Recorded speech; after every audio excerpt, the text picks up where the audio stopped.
साथियों जय भीम जय संविधान। कैसे हैं आप लोग? मैं उम्मीद करता हूँ कि आप लोग बहुत अच्छे होंगे।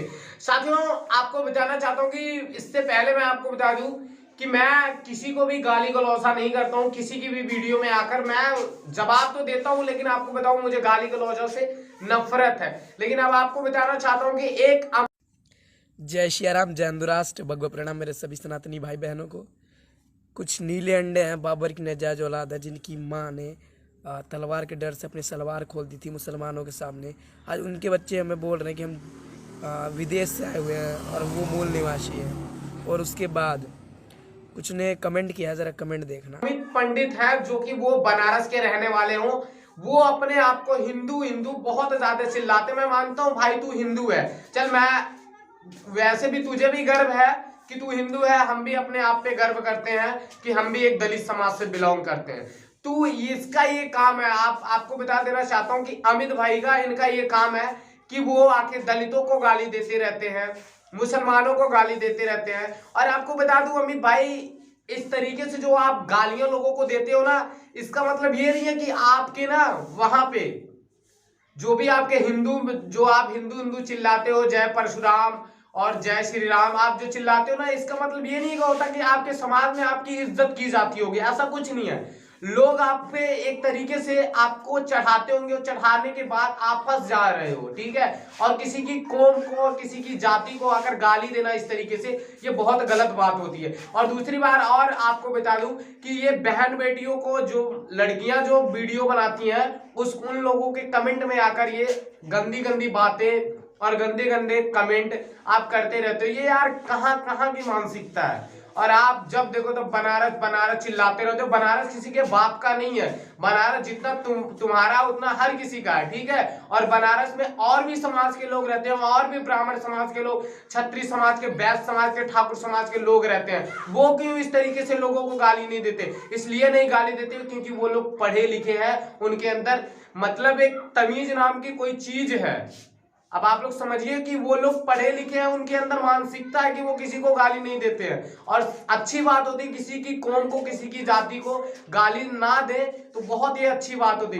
देखिए वहां पे जो ये बनारस बनारस चिल्ला रहे कि मैं बनारस का पंडित हूं, तो बनारस में बहुत सारे पंडित हैं, ये अकेले थोड़ी ना है। लेकिन वो ये समझते हैं कि इस धरती पे सबसे पहले मैं इंसान हूं, उसके बाद मैं किसी जाति से बिलोंग करता हूं। तो आपको बता दूं हर इंसान को यही सोचना चाहिए कि सबसे पहले मैं इंसान हूं, फिर मैं किसी जाति और किसी धर्म से, कौम से बिलोंग करता हूं। और भाई अमित, मैं अब तुझसे बात कर रहा हूं। एक बात तू ये सोच ले, तू बार बार कहता है कि अंडे और सलवार, तलवार, तलवार के नीचे सलवार खोल दिया था, ये है वो है ऐसे है। चल मान लिया, दूसरों की समाज की बहन बेटियों को तू कह रहा है कि तू सलवार खोल दिए थे, ये है वो है। क्या तेरे घर की जो बहन बेटियों होंगी वो क्या बिना कपड़ों की चलती हैं क्या? तू दूसरों की बहन बेटियों को कह रहा है इस तरीके से? तेरे घर की जो बहन बेटियों बिना कपड़ों की चलती हैं। पहले तू दूसरों जिस तरीके से अपनी बहन बेटियों को इज्जत और मान सम्मान देता है ना, उसी तरीके से तू दूसरों की भी बहन बेटियों को इज्जत मान सम्मान देना सीख ले, ठीक है। तेरे भी घर में माँ बहन है और हर किसी के भी घर में माँ बहन है। जितना तू अपनी माँ बहन को और गैरों की माँ बहन को अगर सम्मान देगा तो ही तेरे लिए अच्छा है, ठीक है। और तू बार बार कहता मैं ये किया हूं वो किया हूं। तेरे हिंदू के लोग, अब मैं बता दूं, तेरे हिंदू के लोग तुझे अनेक अनेक प्रकार का कमेंट कर रहे हैं कि तू गलत काम कर रहा है। और सच्ची बात है कि तू गलत काम कर रहा है। तू जो गालियां आकर दे रहा है, गंदी गंदी गालियां तो मैं भी दे सकता हूं। मेरे पर रब ने मुझे भी जुबान दी है, तुझे थोड़ी ना जुबान दी है। मैं भी गालियां दे सकता हूं, ठीक है। मेरे पूरे समाज के लोग तुझे गालियां दे सकते हैं और तेरे भी समाज के लोग तुझे गालियां देंगे। लेकिन अब बात क्या है कि तू गालियां दे दिया, और मैं भी अगर गाली दे दूं तुझे, तो तेरे और मेरे में कोई फर्क नहीं रह जाएगा अमित। एक बात को ये याद रखना, किसी की कौम को, किसी की जाति को आप गाली नहीं दे सकते हो। ये बहुत ही ये गलत बात होती है। और आपको अगर, हाँ, आपको हिंदू धर्म मानना है, आप ऐसे मानो भाई।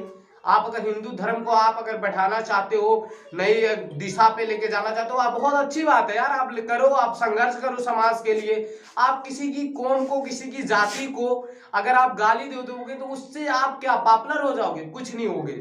जितना आप पॉपुलर नहीं होगे, उससे ज्यादा आप माँ बहन की गालियां सुनोगे। आपके भी समाज के लोग गालियां देते होंगे आपको इस तरीके से। ये गंदी बात है यार, ठीक है। मैं तो आके प्यार से समझा रहा हूं, तो प्लीज यार भाई यार तू मान जा, इस तरीके से जिस तरीके से तू दूसरों की बहन बेटी को गालियां दे रहा है, तो सोच ले तू दूसरों की बहन बेटी को गाली देगा, वो भी तेरे को गाली देंगे, तो सोच क्या चीज रह जाएगा। मान ले जिन लड़कियों को तू जाके कमेंट में गाली दे रहा है वो भी तेरी बहन को गाली देने लगे, तेरे और उसमें फर्क क्या रह जाएगा यार। तू उनको गाली दे रहा है और गलती तू कर रहा हो, तेरी वजह से तेरी माँ और बहन गालियां सुन रही हैं, तो ये यार गलत बात है ना। और तू हिंदू हिंदू की बात कर रहा है, ब्राह्मण, तो ब्राह्मण समाज के लोग ऐसे नहीं होते कि बार बार किसी को गालियां देते कुछ देते हैं, ठीक है। तो ब्राह्मण समाज के नाम पे कलंक है, ये मैं कह रहा हूँ, ठीक है। ब्राह्मण समाज के लोग अपने पूजा से और हर चीज में, पूजा अर्चना, अपनी पढ़ाई में ज्यादा करके वो लोग व्यस्त रहते हैं। तेरे तरीके वो निकम्मे नहीं होते कि आकर गालियां देते हैं, ठीक है। तो ये मैं आप लोगों से बात करने के लिए आया था। और अमित, मैं अभी भी कह रहा हूं कि अपनी वजह से अपनी माँ बहन की को गालियां ना सुनवा यार। तेरी माँ ने तुझे इतने प्यार से पैदा किया होगा, पिता का पता नहीं क्या क्या सपना होगा, और तू वो पता नहीं कितनी उम्मीदें तुझ पे लगा के रखे होंगे, और तेरी वजह से वो अपनी इतनी ज्यादा वो गालियां सुनते होंगे। तेरी माँ तेरी वजह से गाली सुन रही होगी, तेरी बहन गाली सुन रही होगी, क्योंकि जब तू दूसरों की बहन को गाली देगा, माँ को गाली देगा, तो जाहिर सी बात है वो लोग भी तुझे गालियां देंगे। तो इस तरीके से ना कर भाई, तू बहुत अच्छा रहेगा। तो ये मैं आप लोगों से बात करने के लिए आया था। तो सभी साथियों को मेरा क्रांतिकारी जय भीम। तो वीडियो को शेयर कर, लाइक करो, कमेंट करना ना भूलें। जय भीम।